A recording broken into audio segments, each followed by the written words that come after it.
Good morning and happy Monday. How are you? I hope you are good. I'm here with the beautiful Rosie. I had to show you. She's had a little haircut. She went to the salon, didn't you, Rosie? And yeah, she's so soft and fluffy, and I'm delighted to have her, but I'm probably going to fall off, so I'll just put her gently back down there, my darling. Good girl. So yes, we're going to start the week as we always do, with love, with light, and with positivity. And when I say positivity, it always comes with a disclaimer, and that really is that whatever you're feeling right now is welcome. And this is something I think that's so important to reiterate often, is that the positive habit is not just about being positive. It's about how we turn towards all parts of ourselves, the parts of ourselves that don't feel great, that don't feel so positive or happy on a Monday morning, and we turn towards them, or any time of the week, of course, and we turn towards them with that same love and that same light. And I can say with my hand on my heart just how that has helped me transform the relationship I have with myself, with my loved ones, and then of course to help my clients in the work that I do. So we're going to start off with a meditation as always, and then I have two book reviews that I want to do this week for you. So I will share them after the meditation, and always let me know, like, if you've read. People do get back to me and say they've read the books. There was people there who had read Circa from last month and said they loved it as well. So always let me know. I just love to hear back. If you haven't read it, or you have, or you're considering it, let me know. So without further ado, let's get ourselves nice and comfortable. And it's always lovely to start off, especially a morning meditation, with a really straight spine and a sense of fully arriving. So this small, simple gesture, I'll just show you here, of gently just pushing your shoulders back and down allows a feeling of space and expanse across the chest. So keeping that sense of space, close down your eyes and slowly allow yourself to start to land into this moment. Allow the breath to deepen and invite a sense of stillness into your body. You may notice that the body has little desires to move or shift. And see if you can just resist those desires and focus on stillness. Becoming very, very still. And the stiller that your body becomes, the stiller your mind becomes.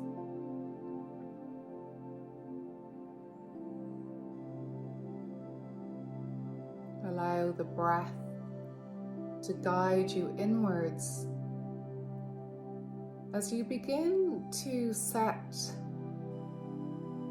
an intention for yourself this week. Take a moment to allow the mind to wander into the future, consciously allowing the mind to wander, noticing what you have coming up this week, and then returning to the stillness. So you're not getting lost in the future or in planning, organizing, but just simply noticing and observing what is arising. And then see if you can marry the stillness that we've created here into the busyness, into the week.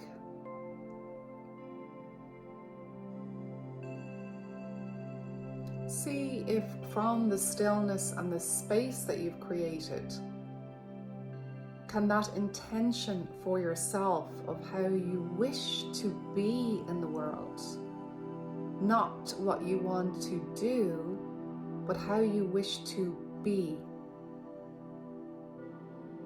can you allow that to come to the surface, bringing the stillness and how you wish to be into your week. Continue to breathe deeply. Allow yourself to be very relaxed, but also alert.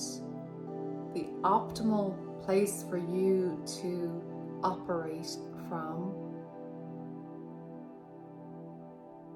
And in a moment, we'll take a final and full, deep, conscious breath together. We'll allow a smile to come to our face and we'll open our eyes. So when you're ready, big, deep breath. Hold it at the top. Slowly now opening the eyes, exhale fully. And there we go. My goodness. Namaste. Okay, without further ado, we're going to take that focus, that clarity and that relaxation into the two books that I want to speak about this week. So the first one is a novel. I like to do fiction and non-fiction. So Isabel Allende, who here has read her amazing work? I absolutely love her writing. This one I hadn't actually heard about. It's not one of her most famous, I don't think. And it's called City of the Beasts. And it's actually kind of like magical realism in a sense. It's like Gabrielle, who's got out of my head now, but I think you know who I mean. It'll come back to me. But yeah, it's that sense of fantasy. It's that sense of really mixing the genres, because it is grounded in reality. And it tells the story of a 15-year-old boy, really, essentially his character arc. Maybe that's one of the reasons that I was drawn to it, because I have a soon-to-be 16-year-old son. But it's really about the relationship he has with his grandmother. And she is quite a character, and it's such an adventure. It highlights many things in terms of colonialism and, just so many wrongdoings in the world, but at the same time it's a story of hope and transition. So I won't tell you too much, but I just definitely do recommend it. I kind of ate it up, one of those books that you just read very easily and look forward to reading. So there's the novel. Now, my non-fiction book is actually a cookbook, and I've been getting really into some of these cookbooks recently because I've had the pleasure of being sent them. And this one, The Food Pharmacy by Jess Redkin, is absolutely brilliant.